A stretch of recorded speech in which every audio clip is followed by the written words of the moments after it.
Nyasinza okufuna success ye His Excellency Robert Kyagulanyi Ssentamu mu nsalawo ya kooti eno. Yes, atiya abadde ku record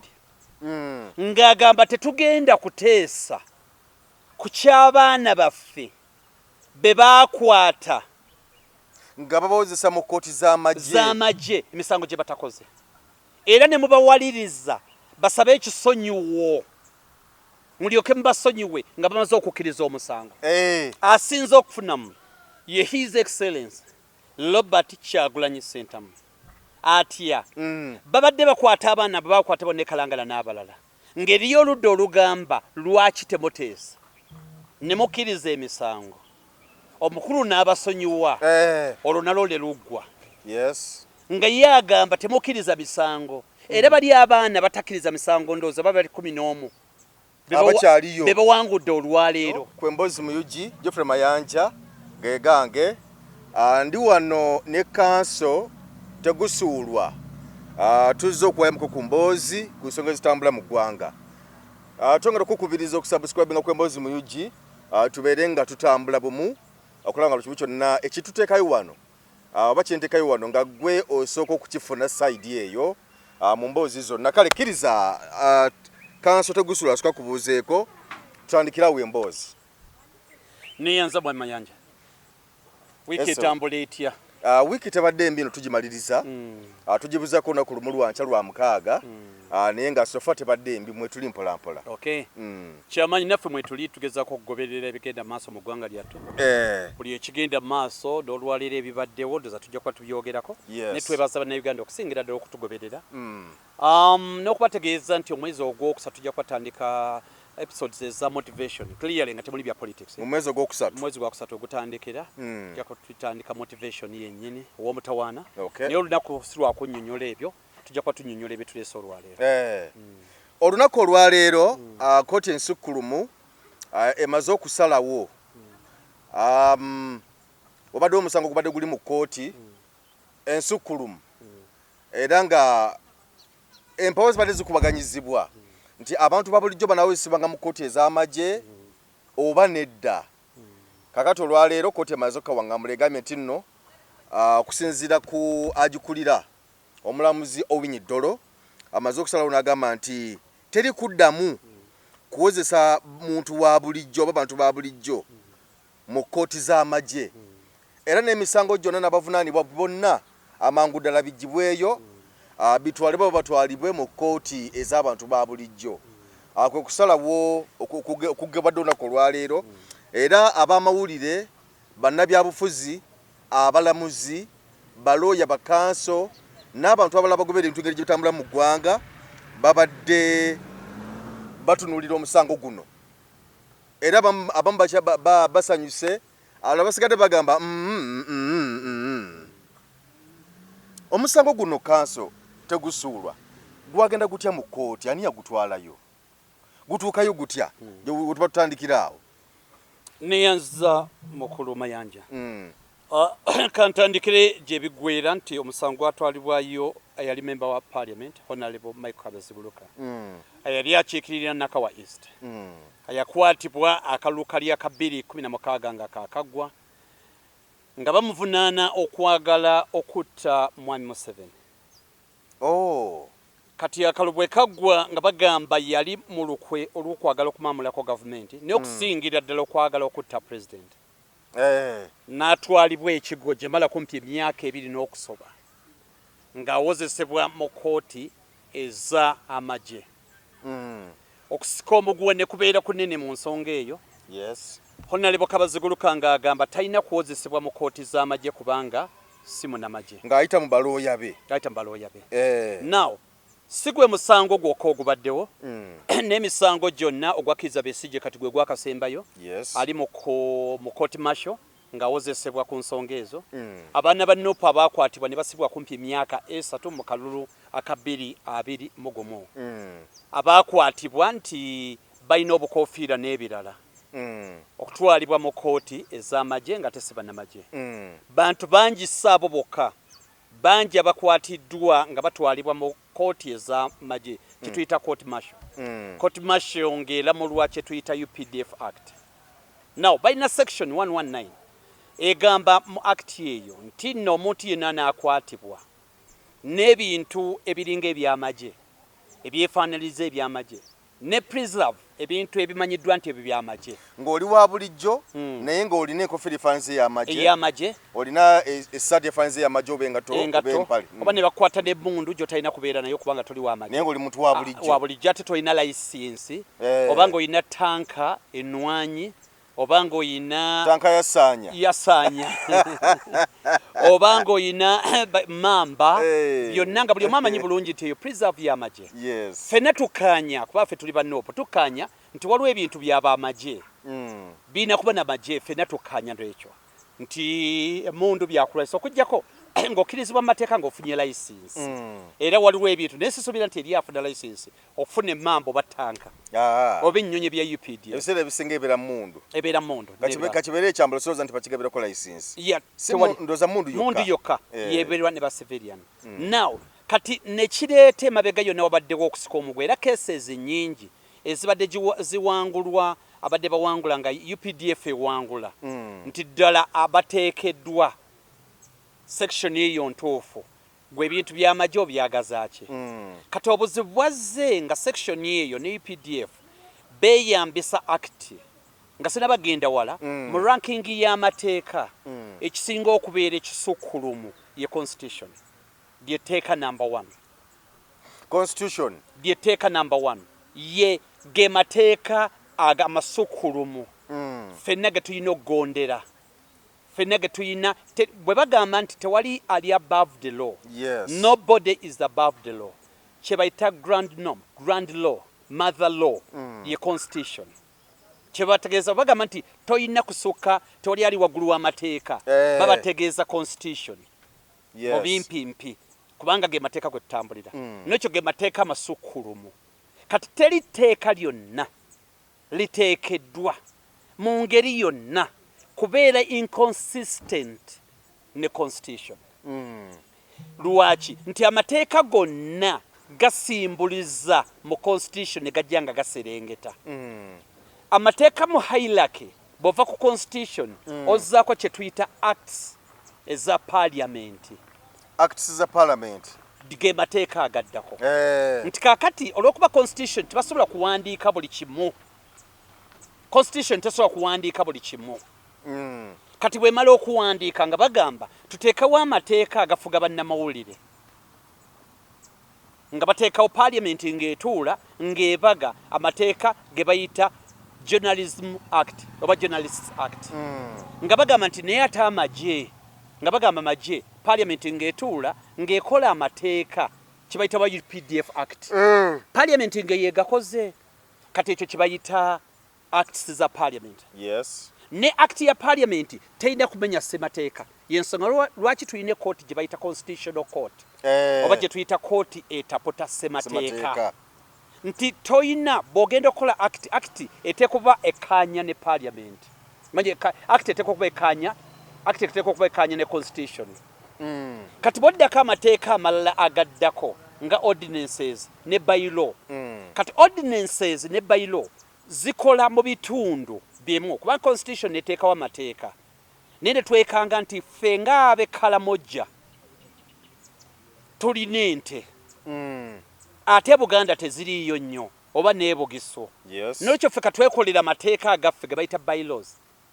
oba ze bayita ordinances nga zikola ku bakalamojja mu eriya eyo yokka naye aga amateeka gonna tegalina kukontana na ssemateeka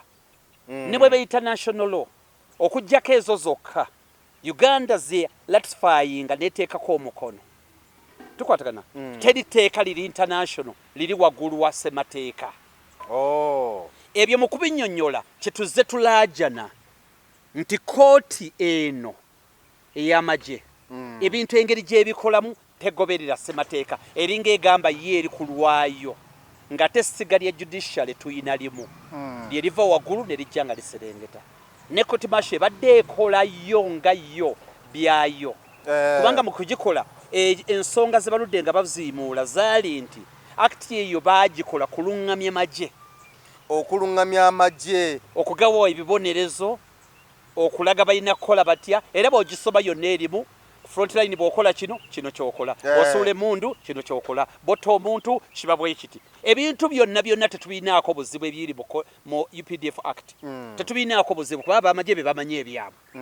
fe obuzibu bwe tuyina ffe tutwala mu nsonga zaabwe mu abantu ba bulijjo era kyova olaba nti ow'ekitiibwa omulamuzi Catherine Bamugemereire abadde agamba nti n'omujaasi kuba tujja kuba twogerawo nti n'omujaasi bw'anaabeeranga ku bibye tugambe Mayanja mujaasi bw'anaabeeranga ku bibye nga yafunye pabit emukkiriza ogenda akyalireko ab'eŋŋanda tuli fenna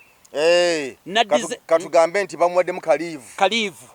agenze mu kyalo bawa naddizeeyo emisango ng'emisango egyo sijja mundu alwanaganye ne Mayanja ekikone ne kitokota ku kyalo ne tajjeeyo mundu tajjeeyo ki abbi embuzi nga takozesezza mundu ne akoze omusango ogwa bulijjo naye nga tagukoze nga mujaasi kubanga tabadde na mundu tabadde mu kyambalo ate amagye gamukkiriza agende abeereko ne kaliivu era okusalawo kugambye nti anaalabulwanga mu kooti ya bulijjo etali y'amagye newankubadde yaba w'amagye wadde yaba w'amagye katutuuka tutyawo ku musango gwa Kabaziguluka Honorable bwe bajja ne bagusala omulamuzi n'agamba nti nedda kikyamu Honorable Kabaziguluka okumutwala mu kooti y'amagye kyali kikyamu Honorable Kabaziguluka gwe bavunaana okwagala okutta President Museveni n'okulya mu nsi olukwe ne bagenda bwe bagenda mu kooti tukwatagana bo kooti ng'egamba nti wali oyagala kutta ng'olina n'ebisi n'olwekyo olina kuba mu kooti yaki y'amagye kati mu kavubuyinganaako bagenda mu kooti etaputa ssemateeka constitutional court constitutional court ng'etaputa ng'egamba nti nedda Kabaziguluka Honorable Michael civilian muntu wa bulijjo kooti etaputa ssemateeka ng'egamba takkirizibwa kugenda takkirizibwa mu kooti z'amagye takkirizibwa kozesebwa mu kooti z'amagye ekyo ndowooza kyaliwo ndowooza 2025 awo Uganda nesanyuka nti tugenda kweyambisa nkola eyo nti kupanga kooti etaputa ssemateeka lye emaze okukola ki okusalawo nawe bw'emala okusalawo nawe ne waliwo omusango omulala ogwabaddewo ogwabadde gulaga omu ndowooza okera oba ndi mujaasi ayeekubira enduulu ne bagirawo ddala n'akabadde kaliwo ne bagamba nti nedda nokukola apiiru mu kooti y'amagye kuba mu kooti y'amagye bakusajjira omusango oyinza okkirizibwa okukola apiiru bw'okola apiiru tojjenga ate mu kooti z'eno kati ekyo ne kitiisizza ddala nti abakulu bakwefunza ab'amagye kabaka weddemu oba tokyalina mukisa kusobola kukola apiiru kakati awo kwe kugenda mu constitutional interpretation kati bwe tugenda interpretation ya constitutional interpretation court court etaputa ssemateeka bwegamba nti kwali kumenya mateeka okuddira Kabaziguluka civilian bamutwale mu kooti y'amagye Attorney General Ssaabawolereza wa gavumenti n'avayo n'akiwanuka n'ateekayo appeal n'agiteeka mu Supreme Court kooti ensukulumu tuli ffenna kubanga jjukira mu hierarchy constitutional court eri ku same footing ne constitutional court eri ku same footing ne court of appeal byenkana kati kitegeeza baali balina genda mu Supreme Court kati ne basaba stay of execution kitegeeza nti omusango wadde gusaliddwa Mayanja bamukuba embooka 2 mugira mulindako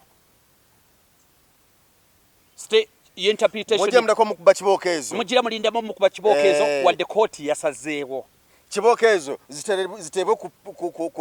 ku pending kati n'agenda mu court of appeal now court of appeal ebadde eyina okumanya si court of appeal Supreme Court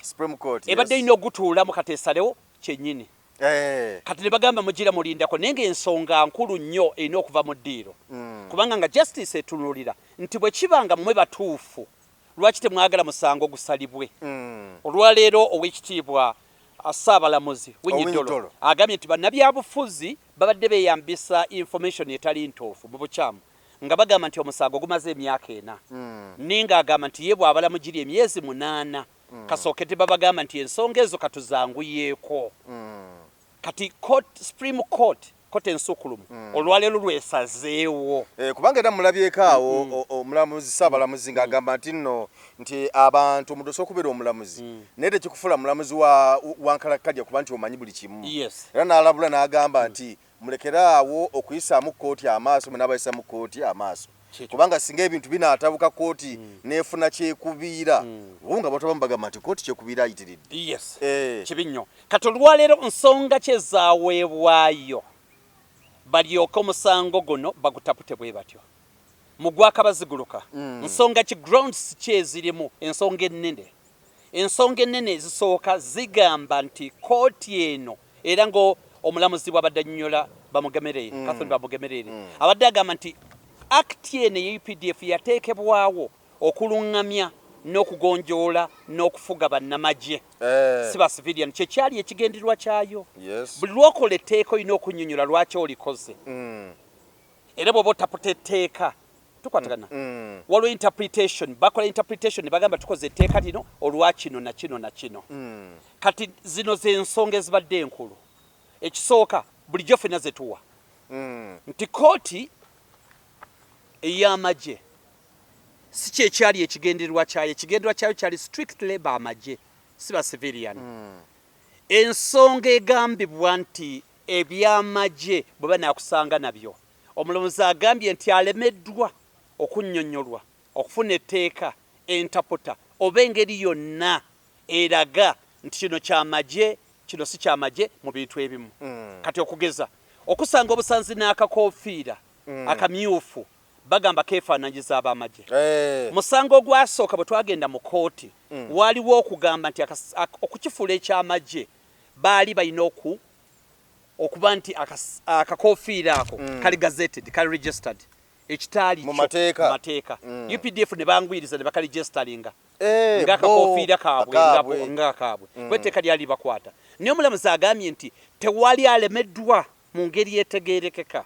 okwawula nti kano akakoofiira naddala katugambe oba akamyufu oba akalala ka UPDF oba si ka UPDF kuba nyambadde akakoofiira tekuli logo ya UPDF ate kale emanyiddwa ennyo ffenna gye tukanyaako yakiragala nti yey'amagye ne kano keeru ate kogamba nti ka UPDF kati otutte mu kooti masho ekyo n'akinnyula n'agamba nti balemeddwa okukinnyonnyola obulungi kino kyamagye kino si kyamagye okuggyako mu ebyo bitegerekeka nga bwe twagambye mamba tanka n'ebirala ensonga ey'okubiri nti bwe baba bagamba nti tokkirizibwa kukola apiiru mu kooti zino endala kiba kitegeeza nti kooti eno ey'amagye teri wansi wa judiciary kubanga kooti zitandikira ku LC1 kooti LC2 LC3 eyekyalo netula LC1 negamba nti omusango gukusinze katukube kibooka 45 n'ogamba nti nkoze apiiru sijja bbikiriza kati ogikolawo ya LC1 LC2 ogenda ku LC2 n'okola apiiru naye wa LC2 atuulawo kubanga atuula ku parish abeera ku parish kwabeera owa LC2 y'omusanga kati kooti ne zijja nga zitambula n'omugamba nti bangambye okunkuba nsalidde omusango wakunkuba kibooka 45 naye siri mu mativu nansala yaabwe n'ogenda mu kooti LC2 kati kooti ne zitandika okugamba magistrate grade 1 grade 2 ne zijja nga zitambula grade 2 grade 1 magistrates court chief magistrate tukwatagana bw'ova ku chief magistrate n'ogenda ku high court bw'ogenda ku magistrates court n'ogenda ku court of appeal oba kye tuyita constitutional court byonna biri awo kati bw'ova court of appeal oba ogenda ku kooti ensukulumu nawe gwe wogamba nti UPDF ate nga wali baginnyulwa nga tribunal era wabaddewo okusika omuguwa okw'amaanyi wakati w'abaloya bakiza Besigye dokita nga kooti ya mukulu Freeman wano ye Makindi ey'amagye nga bagiyita tribunal nga kibaginyiziza ddala wabeera okusika omuguwa tribunal ebeera nga kooti ya kugatta bantu tugeze tulina court tribunals tugembe nga URA tribunal singa tugamba nze ngamba omusaala gwe nyina okusasulira kamera nalabye okusinziira mu bitabo byammwe omusaala nyina okusasula emitwalo 6 kamera ng'eyingira mu ggwanga bo ne bagamba nti nedda kakadde kamu mu emitwalo 2 mugenda mu tribunal neba kwasaganya nesalawo eggoye tribunal y'abakozi omukozesa agobye gwakozesa yangobye netiyangobedde mu mateeka ensonga ze yangobedde sinnuŋŋamu era teziri mu ggumba kati amateeka gagamba olina kusooka mu tribunal nga tonaba kugenda ate mu kooti zino ezaawa kuba kati bw'oba olina okugenda mu high court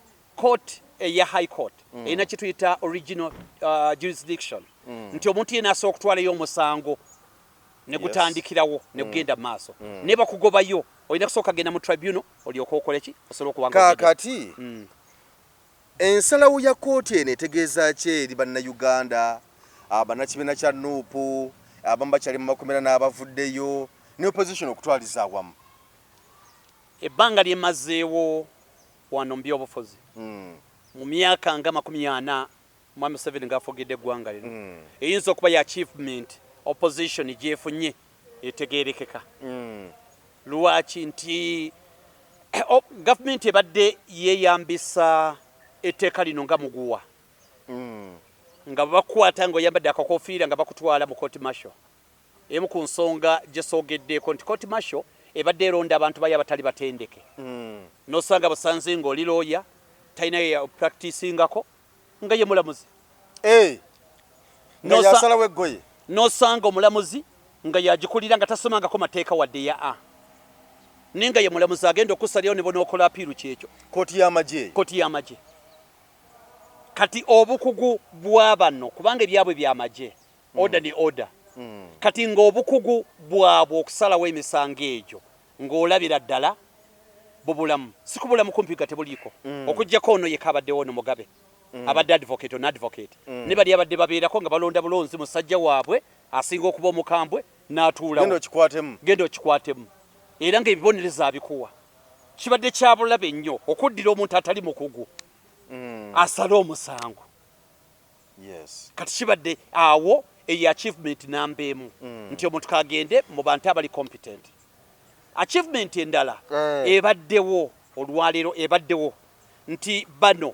badde bagamba nti bwe bakusalira omusango gwasembyeyo bwe bakusalira n'okola apiiro tokkirizibwa tegenda mu kooti ziri ofune obwenkanya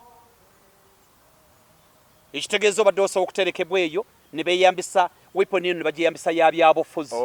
omuntu yenna bajjawo ne bakusaakinga kanyugawo amasasaana ne bagamba tukutte osangiddwa n'amasasi nga bwe bakola Kyagulanyi mu Arua osangiddwa n'amasasi nga bwe bakola bodyguard we bwe kiri bwe kyali kati ye bwe buzibu obwo bukibaddemu teri bwenkanya ekirala ekyogeddwako ennyo tosobola kubanga UPDF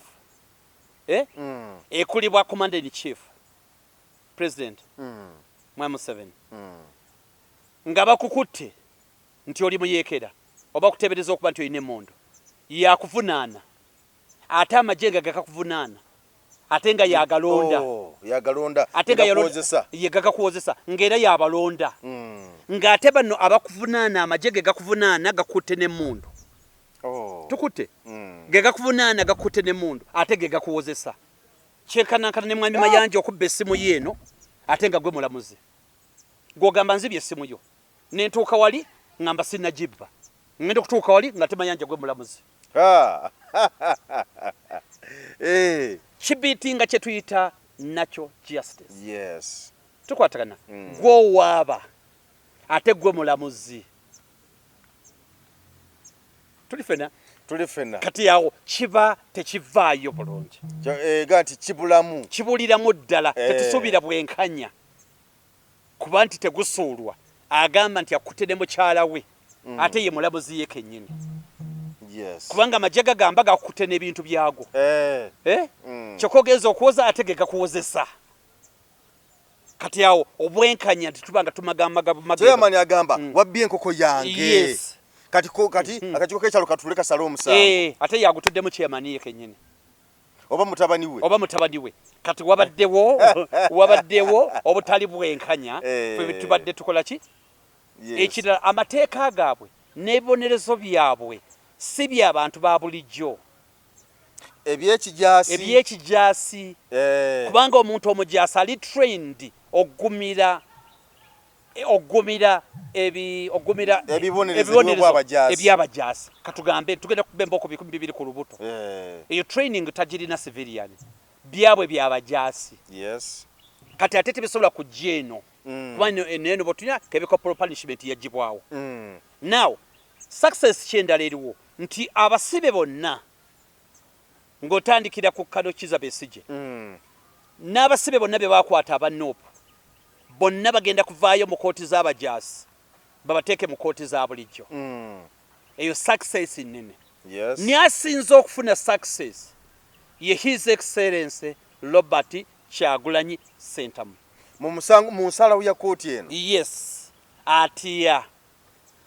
abadde ku record ng'agamba tetugenda kuteesa ku ky'abaana baffe be baakwata nga babawozesa mu kooti z'amagye emisango gye batakoze era ne mubawaliriza basabe ekisonyiwo mulyoke mubasonyiwe nga bamaze okukkiriza omusango asinze okufunamu ye His Excellency Robert Kyagulanyi Ssentamu atya babadde bakwata abaana babakwata bonna Kalangala n'abalala ng'eriyo oludda olugamba lwaki temuteesa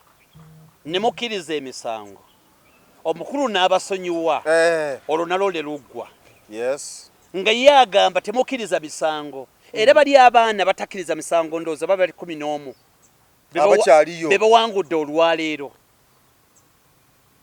sanya abakkiriza sanya ne banne nti katukkirize emisango wadde tetwagikola batuwe basobole tusonyiwa tukwatagana olwaleero kyeraze lwato nti His Excellency yali mutuufu nti tetukkiriza misango tusigale nga tulwana kubanga eyo enkola emenya amateeka kati olwaleero kitegeeza abaana bonna bakwatiddwa bagenda kugibwayo mu kooti ez'amagye batwalibwe mu kooti ez'aba-civilians gye basobola n'okufuna bail kooti ezigenda okusala osanga amazima ezitasooka kufuna kasimu kubanga otulya kooti y'amagye muba muwoza ne bagamba adjand ewumuddemu omukulu n'asooka afuna akasimu n'alyoka akomoka kati n'alyoka ate agutyemula kitasobola ate kyetanalaba nnyo eno mu kooti eza bulijjo kati kitegeeza Kyagulanyi wa wawangulidde His Excellency nti bw'olemerako ne mulwana kubanga tebakyalina kyakikolera amazima gamala ne gatuuka lwakuba gatuuka kikeerezi kyetuyigamu kyeki nti ogumanga amazima gamala ne gatuuka bwe gatuuka gaba galubeerera ogumanga amazima gatuuka gatuusa akale ne gatuuka omupiira guno Kyagulanyi Ssentamu His Excellency goola 35 mpuuga 0 ng'omuwadde nnyingi bwe kiri mpuuga aludde ng'atugamba nti naye mwe abatateesa lwaki temuteesa nagenda nenjogera ku bya Ssegirinya ne Ssewanyana nenjogezeganye nabo ono musajja ono w'envi pasita Abedi Bwanika omugalatiya lwaki okuteesa temuteesa abaana bateebwe okuteesa kibadde kitegeeza ekintu kimu kusigala ku ntoli z'oli tukwatagana ku ntoli za mwami Museveni nga wadde omusango okukoze oba togukoze olina kufukamira ye kyayita okuteesa nuupu kyebadde egamba nti tetujja kuteesa kati n'alabisa bubi nuupu mbw'agirabise bubi mbuyo teyagala kuteesa lwaki teteesa olwaleero lwekivuddeyo nti ogumiranga ku mazima waakiri kooti neesalawo nti ekooti y'amagye terina kuwozesebwamu batali b'amagye nuupu tegambangako nti omuntu owa nuupu tazza misango nedda nuupu tekyogerangako neffe kyetugamba owa nuupu bwe bazizza omusango ba munnayuganda atwalibwe mu kooti entuufu era awozesebwe bwe gumusinga awufune ekibonerezo bw'aba gulemye okumusinga tukwatagana bamute nti omusajja mbadde mugamba yina emundu zibalimye okuleeta era gwe musango gwa Kizza Besigye ke yagaanye okutekinga plea besi yaganye okutekinga plea kitegeeza bw'ojja mu kaguli bakubuuza omusango ogukkiriza oba togukkiriza n'agamba sisobola gukkiriza kubanga kooti yammwe teri mu mateeka tenda jurisdiction tenda kumpozesa Kizza Besigye yabadde ku record tagugaana aye tagukkiriza ulagamba keno kooti eri mu mateeka teriyo mu mateeka temanyiddwa Kangaroo Court tribunal siina kubeera wano y'ensonga lwaki sigenda kutekinga plea Besigye yabadde mutuufu era n'agamba nti nedda sigenda kutekinga plea era ne bamuzaayo kati mu mateeka bw'ogaana okutekinga plea bwe bakugamba nti omusango wagukola oba tewagukola n'ogaana amateeka gabalagira okugamba nti ogugaanye oba tuli ffenna bulungi bwe bakubuuza nti tegusuulwa wabba ente n'ogaana oba n'osalawo mpugu osirise busirisi n'ogaana okugamba mbu naguzza oba saaguzza amateeka gabalagira bali okugamba ne bajuzaamu not guilty ne bagamba nti wagweganye kale mutandikirawo nga bakuwozesanga ayagamba nti togukkiriza now Omugalatiya ne banne olw'ebyo bakirabye nti twagala mufo ky'okugenda okukkiriza emisango gitamanyi mufo ky'okuteesa tugende omusango bagusale lwaki oyagala tuteese kikibadde ekibuuzo ekinene lwaki oyagala wabeerewo okuteesa ogoba ki gavumenti ogamba omukute n'emmundu omusajja ogamba omukute n'emmundu kati ate lwaki ogamba mumuteese ng'omusajja omukute n'emmundu asekretary ya gavumenti lwaki ogamba muteese kijja mulundi gumu gwokka nga obujulizi tobulina y'engeri yokka naye obujulizi bwe bubaawo omuntu muteekayo omusango gumusinge bawuwe kibonerezo kye kyova olaba badde baagala nnyo okusigala mu kooti masho kubanga mu kooti masho bagikontrolinga nezino kooti eza bulijjo abasajja basomye ebitabo byabwe bawuliramu ensonyi amankyolo tebasobola gakola gali direct kati wobadde ensonga eyo nti tetuyina kukkiriza musango kooti etapute civilian court omusango gumusinge oba agusinge nolwekyo obuwaguzi bannayuganda bonna bafunye obuwanguzi kubanga gwoli candidate nange ndi candidate n'oyo omukyala ali candidate naawe atulaba ffenna tuli bakandidate baaki bokuyolera wano bakutwala mu kooti y'amagye nti okusinziira kamera eno bwe tugirabye kamera zino zaali za UPDF tukutte nayo okandagamba bannange eno si y'amagye ng'owedde oba si kyo kamera eno mwagibba nga mukozesa emmundu gireeti mwagiye emmundu eriruddawa ne kaba nga kaweddemu kati obuwanguzi bwa bannayuganda bonna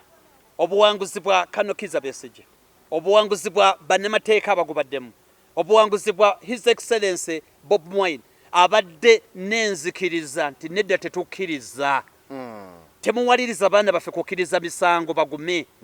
paka omusango guno gwozesebwe mu ngeri etegeerekeka nekyo obuwanguzi bwa buli munnayuganda yenna civilian n'omujaasi kubanga interpretation kati balina okukola kye bayita reforms kooti eno act ya UPDF bwe banaakola reform ebe ng'eri ddala wansi wa kooti zonna ng'omuntu kyekiri His Excellency Kyagulanyi Ssentamu kyeyatuma Jose Nnyonyi n'agamba mugende muteese mu parliament mukole etteeka nkaabe mujaasi omusango nga gumukutte n'awozesebwa ne gumusinga n'agenda ne mu kooti endala nga tribunal we zibeera endala abasobola okwekubeera endulu mu high court high court bwe gumusingisa n'agenda mu court of appeal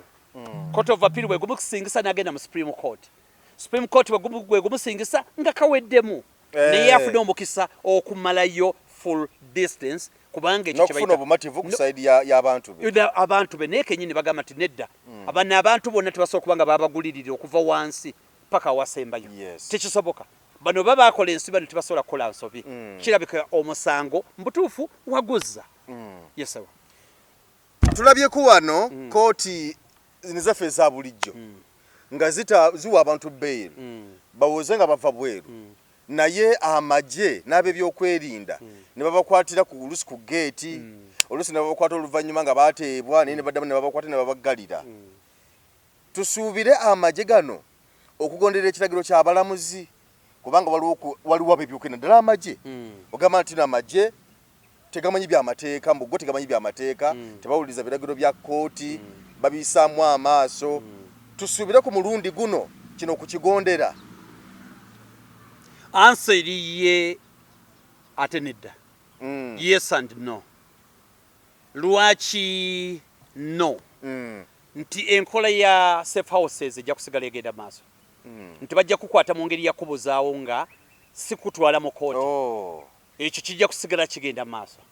mu ngeri ya kubuzaawo ne bakucunya bwe bamala ennyo ne bakanyuga ku poliisi bw'oba olina omukisa kati obusango ne gutandikirawo ne baguggulawo poliisi ne gubuulirawo bo nga bakutadde ekyo kimu ekyokubiri bo kye beekwasa era kujjako nga kirimu okukyusa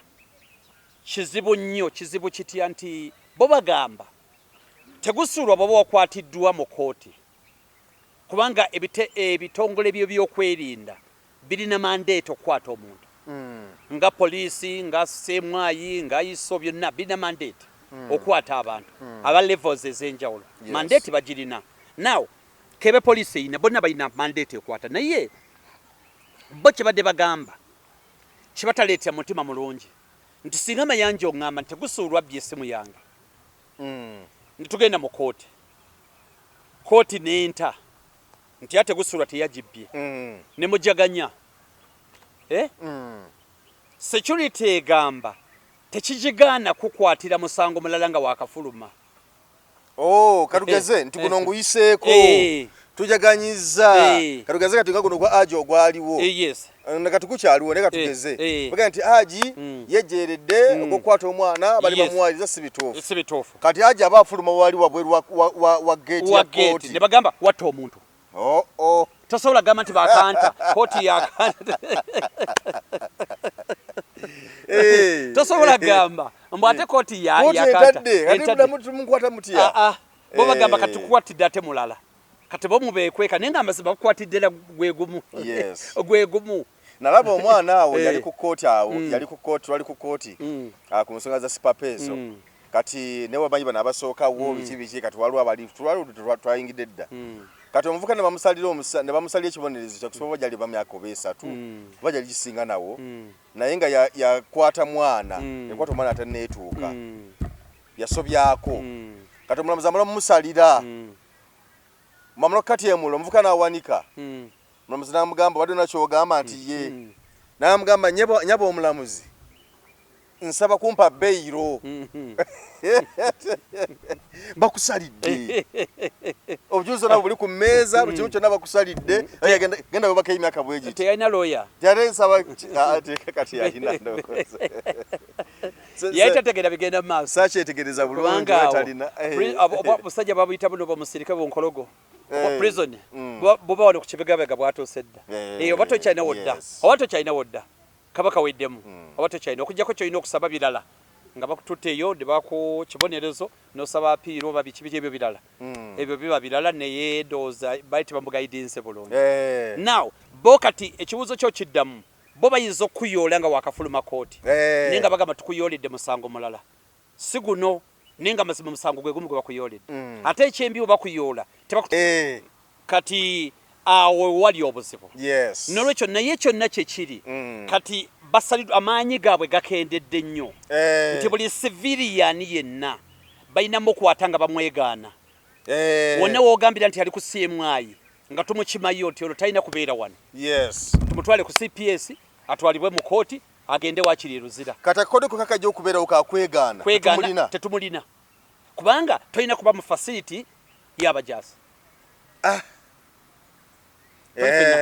kati olw'okuba kibadde selective ng'era kibuzaabuza kibaddemu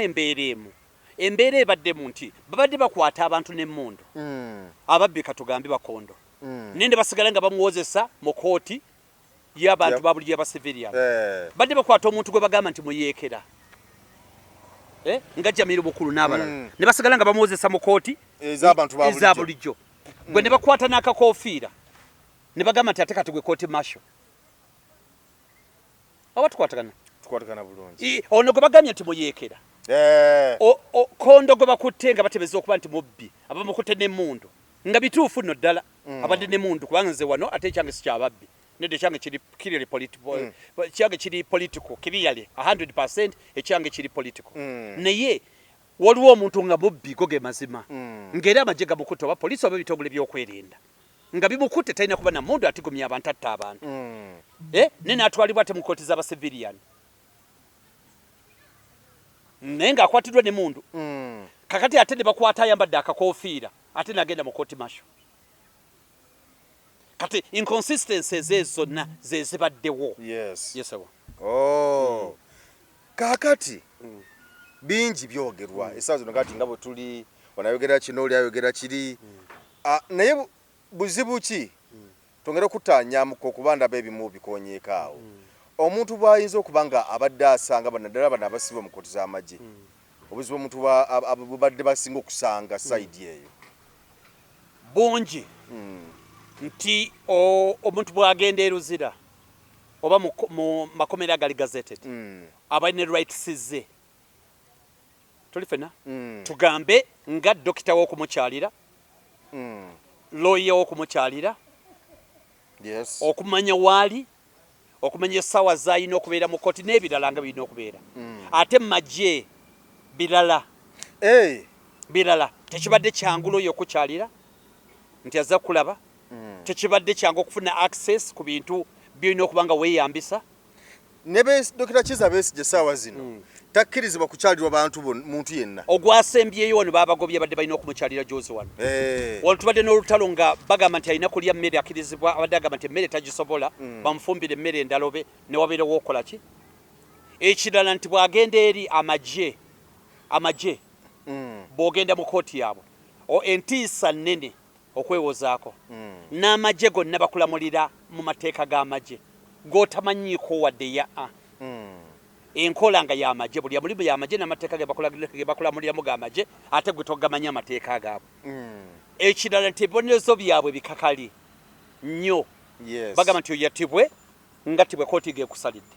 ekirala abaliyo si batendeke si bakugu abakusalira emisango si batendeke ekirala tolina buddukiro nga bwe ngambye wano tolina okumalayo paka mu kooti ensukkulumu wano tolina buddukiro otuuka ekiseera kasaba kusalira n'okulako apiiru guwedde mu wiiki emu bamaze okusalira omusango ekirala abantu ba bulijjo sibanga okulinnyirirayo baleeta n'omujulizi owa bulijjo noono tekibaayo ekirala nti gwe toli mutendeke kwambalagana n'ebibonerezo byabwe bya muntu mutendeke kati gwe tosobola kiringa bonovaano kati gwe toli musambi wa mupiira nibagamba genda okole physicals ez'omusambi w'omupiira ziri ez'enkambo ennyo tozisobola toli waazo zirukamu wana wali nganja bise ng'oyabise kuba toli waayo n'olwekyo buli kimu kirina ebibonerezo byakyo tukwatagana ekirala nti disadvantage eriwo nti akuwaabira yate yakuwozesa akuwaabira ate yakola ki yakuwozesa kati nekibanga bwe buzibu n'ekirala eno sayidi eno emalira ddala bulungi okutrayinga emisango gy'abantu abakoze omusango gwonna kasita gubanga gwa basivilian kooti weeziri zeemala bulungi obukugu weebuli n'olwekyo bw'oteeka ku minzaani kooti bbiri za njawulo nnyo zirina kubaamu bannyinizo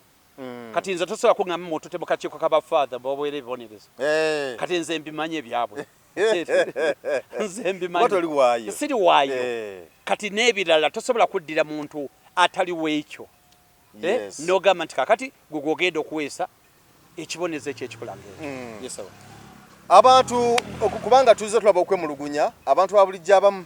bannabyabufuzi nga bagamba nti kooti zino zisala bubi emisango kooti tuzinamu bwesige kooti kyonna kiri kakati ensalawo eno kooti gyekoze okusalawo kuno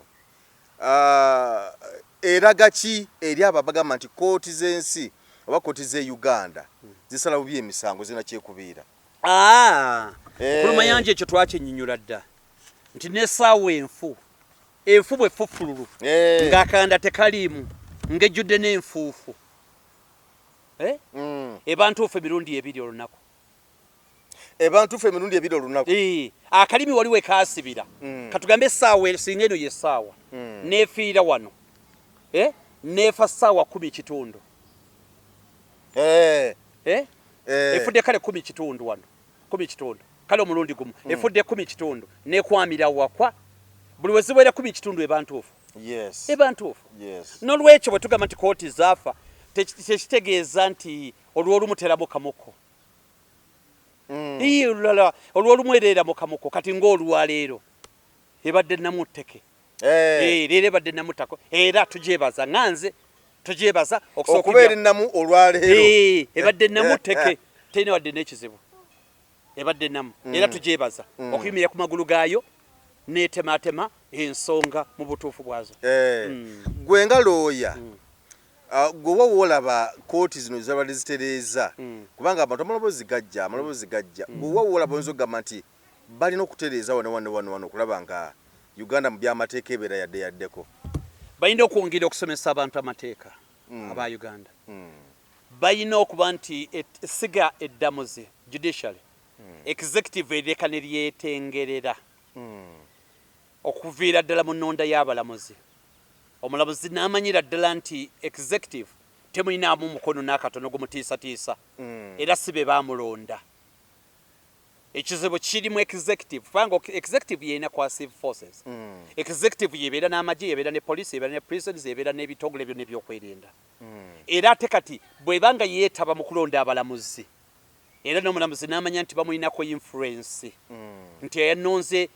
ye president oba yaani kati kitegeeza nti awo tejja kwetengerera ekirala gy'emisango egiri political abalamuzi balina okuba nga bo si ba politicians balina kubeera nga olwaleero bwe babadde nga bali neutral ekibabeerera ekizibu ennyo kuba bamaliza bali political ate ng'ogenda okwetegereza kati abalamuzi betubadde nabo balamuzi abasembyeyo ono ow'ekitiibwa Winyidolo yali memba wa parliament nga tiweenaalemu oli eyavaako Magunda ow'ekitiibwa naye yali memba wa parliament nga tiweenaalemu kati ennonda y'abalamuzi bano erina okumanyibwa nti bambi beetengerere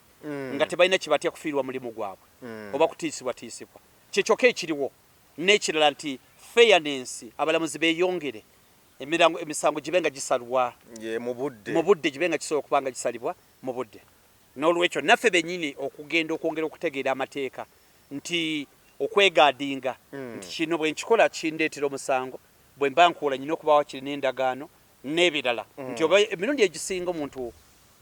tumukwatibwa ekisa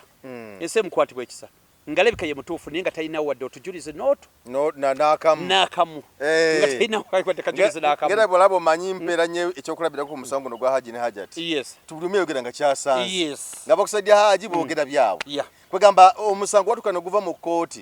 ne gujja ate mu bantu ba bulijjo nga buli omu agusala nga bw'alabye ate kitali kituufu era ekimenya amateeka nga buli omu agusala nga bw'alabye yembeera bwetyo waliwo embeera y'okuba nti bwe bakwata omubbi bamukubirawo bingi ebibeerawo Mwami Museveni yava n'agamba nti nno kakati agenda kuba ajja kulaba Ssaabalamuzi oyo balabe boogeremukko ndoza ngeri bamuperereze abasobola okuba nga bajjawo okuweebwa akakalu ka police bond abantu abamu nempulira nga bayisamu amaloboozi awo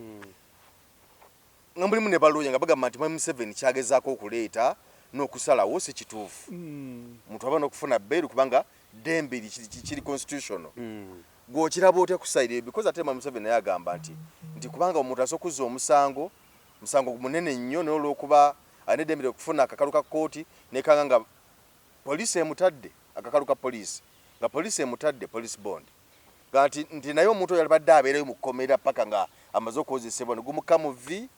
oba ne guba nga tegumusse mu vi kati views za president zina challenge emu nti mateeka bagamba you cannot change the law unless you change the law nti tosobola kukyusa teeka okujjako ng'olikyusizza kikyetegeeza nti bwe tugamba nti ssaawa 2 omuntu anaatuuka ekikeerezi ssaawa 2 n'eddakiika emu embooko eba etokota kuba otuuse leete si bwe kiri kati ekyo okukikyusa olina kuddayo okyusa etteeka ogambe nti nedda kati okuva olwali leete si ya ssaawa 2 ya ssaawa 4 yengeri yokka ono embooko gyasobola zisumatuka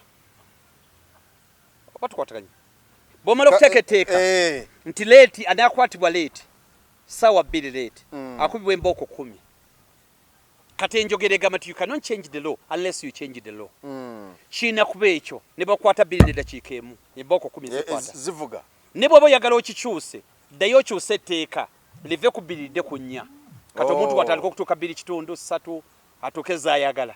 kubanga etteeka walikyusizza yes. nawo kubanga kati olwokuba teeka ti police act bakirizibwa ogaba bond bakirizibwa kati olina bwokikyusa olina kuddayo okyusa etteeka liri ekyo kimu ekyokubiri presumption of innocence buli munauganda ateeberezebwa okuba nti ali innocent omusango teyagukoze paka gwe lwokakasa nze bwe nziba essimu eno mba sinagippa paka gwe lwokakasa nti nagibbye eyo presumption of innocence gye tukozesa wano tetukola nga mawanga amalala nga abafalansa kuba abafalansa bakwata nti oba ogibbye tukwatagana nti bakasa bakwata ng'ogirina oba ogibbye kati gwolina okakasa nti saagibbye naye wanene mu uganda kakati ensonga ziri bbiri one presumption of innocence nti wano uganda tobeera omusango oba togukoze paka oludda olukulumiriza lolukakasa nti wagukoze eki mu ngeri y'okuleeta obujulizi era ne gusalibwa nolekera okubeera suspect n'ofuukira ddala nti ofunye nti omusango wagozza ensonga ey'okubiri tugyogeddeko ng'ovudde ku ya innocence ensonga ey'okubiri tugyogeddeko nti teeka tolina bw'olijjawo okujjako ng'olikyusizza eri act ya parliament ensonga ey'okusatu fairness tetukukiririzaamu ebigendulwa bye ebituufu tetubimanyi ojja kulinda Kyagulanyi ng'agenda kwewandiisa poliisi emukwate kubanga etteeka ligamba essaawa 48 assaawa 48 omuntu ateekwa okuba omaze okumuggyako ku poliisi ng'omaze okunoonyeza mu ssaawa 48 kakati gwe olw'okuba toyagala kati bamuwaate bondi ng'ojja mukwatira wiiki namba oba mwezi mulamba kati ebigenderwa byo bisobola okufuuka political balisikale siganye abatemu oba bakola ki siganye ne ku lugo osobola kyeyambisa mu ngeri eri political kubanga yenkolayo kubanga yenkolayo kati ensonga ezo ssatu one kiri mateeka tolina bwokikyusa two presumption eyaffe gye tukozesa principle eri nti omuntu oba tonaza musango paka nga gukusinze ekyokusatu spirit mwokireetya tetukwesiga osobola okukwata omuntu n'amalawo emyezi 3 awo ku lw'ensonga z'ebyobufuzi y'ensonga yokka lwakiffe tetusobola kugula kintu ekyo kubanga eriyo n'abantu najja nakusaako omusango n'akuwabira mu bamateeka naye nga muminampala nazamu endala ekiza nti omuntu oyo singa aba asobola okubeerayo nga talina musango naye n'abeera eyo nga olwesi n'okunoonyereza ne kulwawo nokanga nga omuntu oyo anyigiriziddwa anyway bingi kale katumalirize wano byetwogedde olunaku olwaleero byebyo naye nga kooti bwetyo bwesaza olunaku olwaleero era ku ensonga lwaki kanso tegusuulwa azze okutumya endamenyeramu n'okutuyitiramu okulaba omusango guno nga bwegutambudde ani afunyeemu bitambudde bitya byonna nga bw'obiwulidde kkiriza tukulekerere wano olunaku olwaleero sabusikoyiga ku emboozi mu UG tubeere nga tutambulira wamu sayidi awo kkiriza tukuleke tukwagaliza akaseera akalungi